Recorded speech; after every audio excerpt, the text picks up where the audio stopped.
It was 8:30 in the morning on November 11th. What was the normal morning outside the walls of Central High School was changed in part due to a walkout organized on social media and in part due to the fire alarm. Soon enough, the student body was outside, rallying for various issues important to them.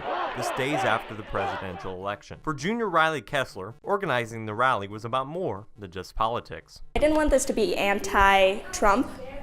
I wanted it to be pro-support. I wanted every minority possible in this school to know that they have somewhere to fall back on, and that, I mean, you can tell someone you support them all you want, but they really have to see it. They have to see the hundreds of kids outside saying, "We got you." The voices were strong from students on that day, and the posters lined Dodge Street. The rally was featured in the New York Post and on ABC World News Tonight, which came as a surprise to junior Nick Kohler, who also assisted in organizing the rally. It was unbelievable. When I had gotten a text from my mom that said that Central High School was on the World News, it felt like I had not only succeeded, but that I had been noticed and that our school had been noticed. There were some challenges and obstacles the students involved had to consider. November 11th was Veterans Day, so they had to find a way to make sure their message was not anti-veteran. Safety was another concern that had to be faced. While administration could not endorse the rally, Principal Ed Bennett says working with students in order to keep everyone safe is something they could endorse.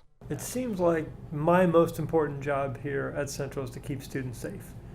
Nothing else matters if they feel unsafe.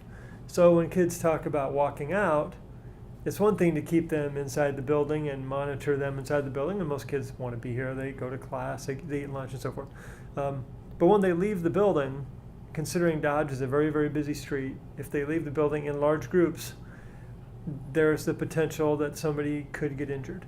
So we always want to make sure that that's our top priority. And so talking with kids about that and kind of getting with them as opposed to working against them, I think is probably the most important thing.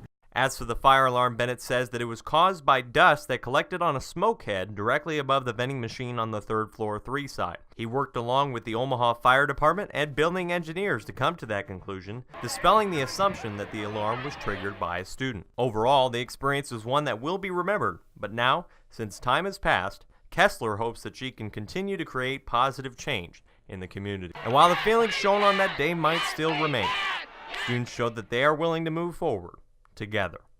For Eagle Update, I'm Alec Rome.